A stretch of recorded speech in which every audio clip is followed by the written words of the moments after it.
교과서 1번 예레미야서 7장 7절과 8절 여호와를 신뢰하는 사람 자신의 신뢰가 여호와의 사람은 복이 있다. 그는 물가에 옮겨 심어진 나무 같아서 그의 뿌리를 신뢰로부터 너희가 도 두려워하지 않으며 그의 입이 항상 무성하여 가뭄에도 음미하지 않고 열매를 그치지 않으리라. 2번 예레미야서 17장 19절부터 27절까지 우리는 하나님의 안식일을 지키는 것에 대한 말씀을 본다.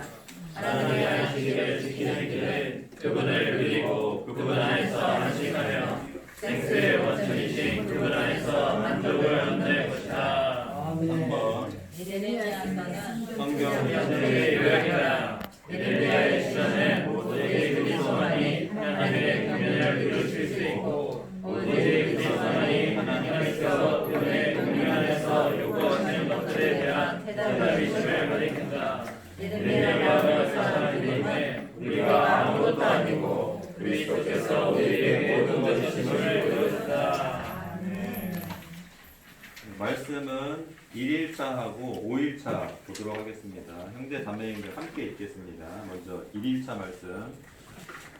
여호와를 신뢰하는 사람 자신의 신뢰가 여호와인 사람은 복이 있다. 그는 물가에 옮겨 심어진 나무가 같아서 그의 뿌리를 신뢰가로 얻어 너희가 도 두려워하지 않으며 그의 입이 항상 무성하여 가뭄에도 음미하지 않고 열매를 그치지 않으리라.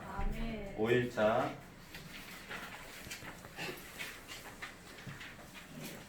읽겠습니다.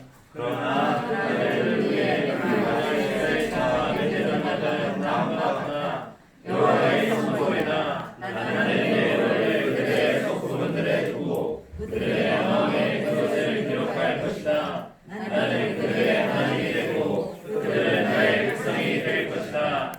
그들 가운데 가장 작은 사람부터 그들 가운데 가장 큰 사람에 이르기까지 모두는 나를 알 것이다. 여호와의 선포이다. 그것은 내가 그들의 죄악을 용서하고 그들의 죄를 더 이상 기억하지 않을 것이기 때문이다.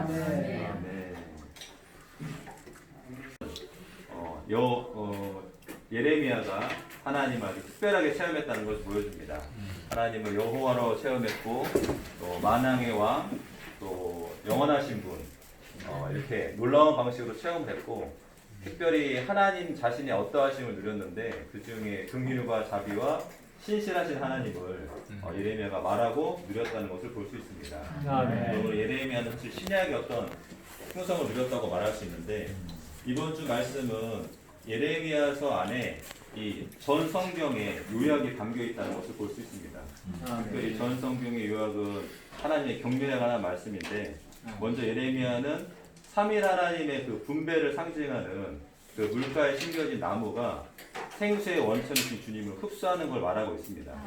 이것은 단순히 무언가를 받아들이는 문제일 뿐만 아니라 하나님의 성분을 받아들여서 그분과 동화되고 그분과 똑같게 되는 문제인 것입니다. 그러므로 예레미야가 말한 것은 단지 우리가 개인적인 만족을 얻기 위해 물을 마시는 것이 아니라 3일 하나님의 분배를 통해 그분과 같아지는 경륜에 관해 말했다고 말할 수 있는 것입니다. 이것을 하는 하나님의 방법은 바로 사람이 그분을 원천으로 취해서 그분 안에 안식하는 것입니다. 정말 안타까운 것은 많은 그리스도인들이 일을 중심 삼고 일 가운데서 뭔가를 하려고 하는데 하나님은 그런 것보다도 먼저 사람이 그분과 함께 안식하는 것을 배우기를 원한다는 것입니다. 여호와의 7째 날은 사람의 첫째 날이었죠. 그래서 하나님은 일하고 안식하셨지만 사람은 안식하고 그런 다음에 하나님과 일할 수 있는 자격이 주어진다는 것입니다. 그럼 사실 저 같은 경우도 일하다가 조금 이렇게 뭐 교회 일이든 뭐 일하다 지치면 이게 내가 안식의 규칙을 지금 어기고 있구나 라는 인식이 조금 있습니다. 사실 그럴 때마다 이렇게 돌이키긴 하는데 사실 여전히 많이 부족하죠.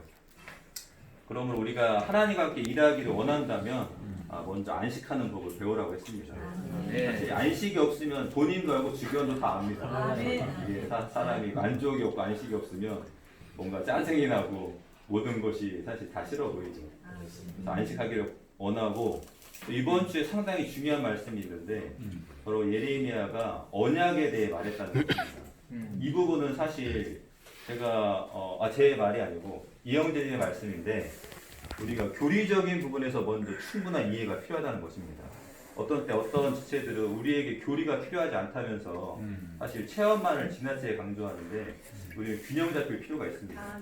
어떤 면에 우리가 진리를 추구한다면 사실 교리적인 부분을 생각을 사용해 이해해야 하고 그것을 영안에서 기도로 가져가서 빛비춤을 받아야 한다는 것입니다. 문제는 교리 자체에 있는 것이 아니라 그 교리가 내 것이 되지 않고 빛비춤 받지 않으면 그것이 문제라는 것입니다. 사실 이 언약의 문제는 간단하지가 않습니다. 이 언약에 대한 것을 우리가 알려면 히브리서를 전체를 추구해야 되는데 왜냐하면 바울이 언약에 대해 상세히 설명했기 때문이죠. 예레미야는 사실 언약의 내용을 우리에게 알려줬습니다. 우리가 본 것처럼 네 가지 죄들의 사함을 받고 우리가 하나님을 아는 내적 지식이 깊어지고 또 우리가 그분의 그 자녀들이 되고 또 우리 안에 생명의 법을 넣어주셔서 이 생명의 법이 역사하여서 우리도 그분의 마다들과 똑같은 형상을 만드는 내용을 말했고 히브리서에서 바울은 이 언약을 상세히 풀어놓았습니다. 하나님께서 어떤 말씀을 하시면 성경은 그것을 말씀하심이라고 말하죠. 하나님께서 내가 뭘 해주겠다고 하면 성경은 그것을 약속이라고 말합니다. 또 하나님께서 그 약속에 대해서 신격을 걸고 맹세하시면 성경은 그것을 언약이라고 말하죠. 그러므로 이 커베넌트라는 단어는 하나님께서 신격을 걸고 내가 너희들을 위해 해주겠다고 약속하신 엄청난 사실입니다. 만약 그 약속을 지키지 않는다면 하나님은 더 이상 하나님이 아니신 거죠. 그러면 그분은 반드시 약속을 지킬 수밖에 없습니다. 이 언약은 사실 한 면에서 유언, 우리가 영어로 will이라고 하는데 그 유지와도 같은 것입니다. 그리고 이 유지가 효과를 내는 것은 바로 이 사람이 죽었을 때부터이죠. 주님께서 오셨을 때 사실 새 언약을 새로 제정하셨습니다. 말하자면 옛 언약, 옛 약속이죠. 그 약속을 다 계명과 규례의 부분을 다 폐하시고 새 언약을 정하신 다음에 그분이 십자가에 죽으셨을 때 이제 그때부터 이 새 언약은 효력을 발휘하기 시작합니다. 그러므로 우리가 사실 구걸하지 않아도 자동적으로 이 새 언약은 효력을 발휘하게 돼 있다는 겁니다. 그러므로 그때부터 이 새 언약은 새 성약이라고 불리죠.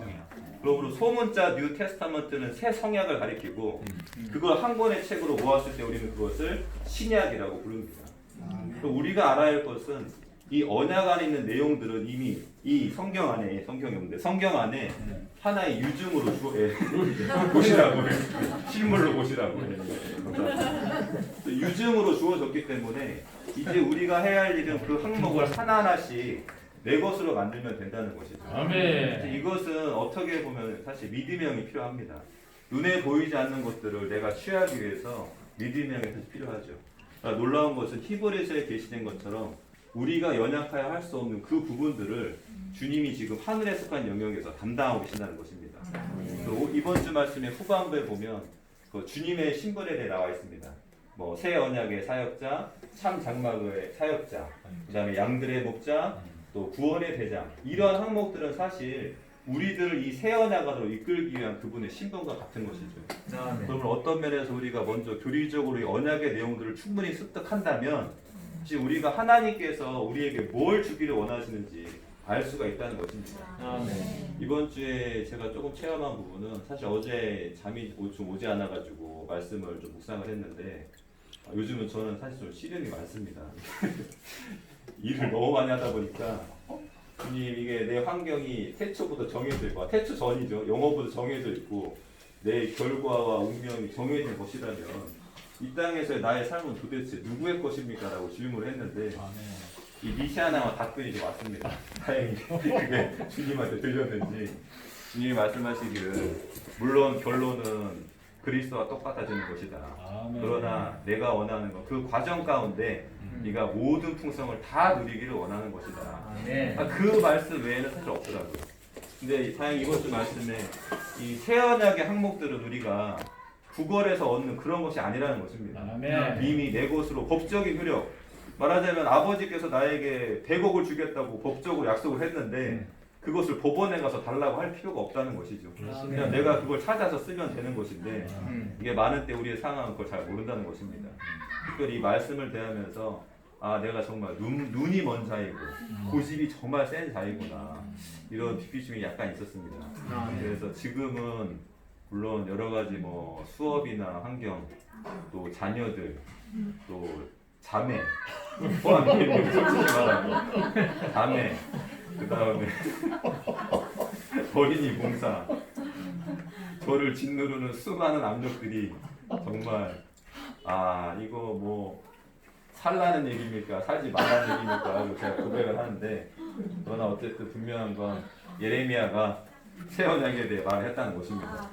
구약의 신원자이지만 그가 뭔가 신성한 영역 안에서 하나님을 보았고 언약을 보았고 또 그리스도가 어떠한 분인지를 봤다는 것입니다. 아멘. 이제 우리가 예레미야 이러한 말씀들을 사실 하나의 축복이자 경고로 받아들일 필요가 있다는 것입니다. 아멘. 그리고 다시 한번 강조하지만 교리가 절대 필요 없는 건 아닙니다. 로마서를 말할 때 바울은 체험 안에서 말했지만 그의 말은 대부분 교리였습니다. 그러니까 그 교리가 우리 영 안에서 새겨지고 흡수될 때 그것은 진정으로 생명을 분배할 수 있는 생명의 사역이 된다는 것이죠. 아멘. 문제는 말씀에 있는 것이 아니라 그 말씀을 투과해낼 수 없는 우리의 존재에 있다는 것입니다. 그러므로 이 교리적인 부분과 체험적인 부분이 균형 잡히길 원합니다. 우리가 삐뚤어진 부분이 있다면 바로 잡히길 원하고 또 부족한 부분이 있다면 그것을 위해 좀 더 헌신하길 원합니다. 아멘.